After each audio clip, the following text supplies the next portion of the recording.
जहां पर भी कांग्रेस आई, हिमाचल हो, कर्नाटका हो, तेलंगाना हो, वहां पर लूट, बर्बादी और महंगाई लेकर आई। दिल्ली में हिमाचल भवन बेचकर जो बकाया है पावर कंपनी का 150 करोड़ रुपए, वो भरने की स्थिति आ चुकी है कि जब तक वो सत्ता में थे तब तक भ्रष्टाचारी सेफ थे, रोहिंग्या सेफ थे, घुसपैठी सेफ थे, आतंकी सेफ थे, वक्फ बोर्ड सेफ था।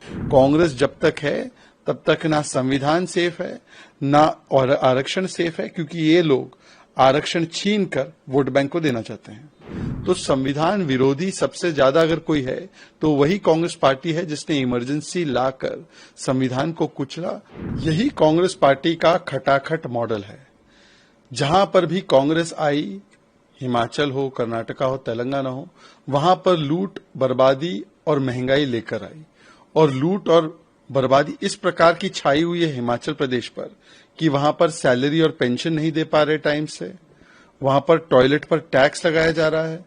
जहां वादा किया था कि बिजली मुफ्त देंगे, हम आपको पानी मुफ्त देंगे, वहां पर बिजली पर कर बढ़ा दिया है, पानी पर कर बढ़ा दिया है। यहां तक कि इनकी प्राथमिकता केवल समोसों की जांच करनी है, पर हिमाचल प्रदेश की जो कंगाली करके रखी हुई है, इसके चलते अब हिमाचल भवन को बेचना पड़ रहा है। सोचिए, दिल्ली में हिमाचल भवन बेचकर जो बकाया है पावर कंपनी का 150 करोड़ रुपए, वो भरने की स्थिति आ चुकी है। मतलब सोचिए, जब से कांग्रेस आई है हिमाचल को किस आर्थिक गड्ढे में लेकर गई है। सवाल ये बनता है कि केवल हिमाचल नहीं, कर्नाटका में भी झूठी गारंटीज के नाम पर और जो लूट मचाया है मूडा वाल्मीकि स्कैम का, उसकी वजह से वहां की भी तिजोरी खाली कर दी है। और वो तिजोरी खाली होने की वजह से कर्नाटका में ना इंफ्रास्ट्रक्चर का पैसा बचा है, न डेवलपमेंट का पैसा बचा है। तो कांग्रेस का केवल एक ही उद्देश्य है, जहां पर भी वो सत्ता में आती है, बड़े बड़े वादे तो करती है पर वो वादे झूठे होते हैं, लूट मचाती है और उन प्रदेशों की तिजोरियां, क्योंकि राहुल गांधी को तिजोरी बड़ा पसंद है, तिजोरियां खाली कर देती है। जब हम कहते हैं एक रहेंगे, सेफ रहेंगे, तो हम तो पूरे समाज और देश की बात करते हैं, पर झांकी रही भावना जैसी, प्रभु मूरत दिखे तिन तैसी। तो जिनकी केवल फितरत चोरी की है, तिजोरियों को लूटने की है, उनको इस सेफ में, मतलब देश और समाज सेफ रहे, उस सेफ में भी अपना ही लॉकर और सेफ दिखाई दे रहा है।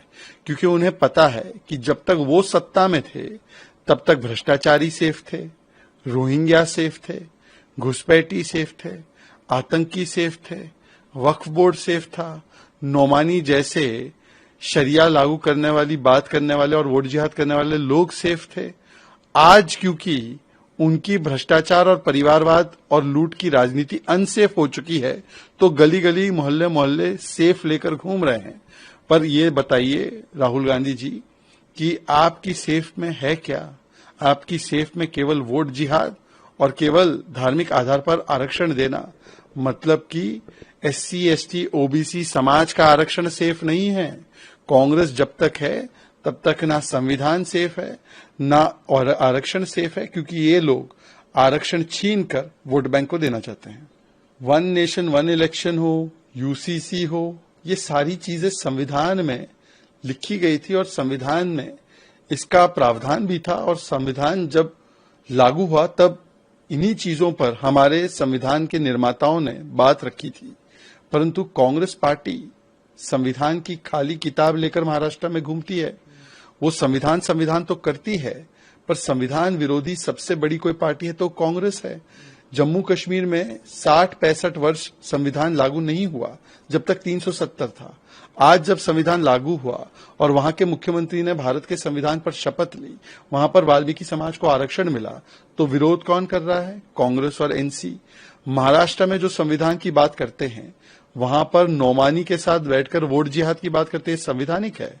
वहां पर मुस्लिम आरक्षण की बात रेवांत रेड्डी करते हैं, ये संविधानिक और आंबेडकर जी की विचारधारा के तहत है।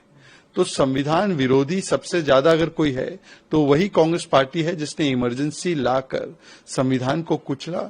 और आज भी वो कहती है कि मैं आरक्षण समाप्त कर दूंगी, चाहे नाना पटोले का बयान हो, चाहे राहुल गांधी का बयान हो।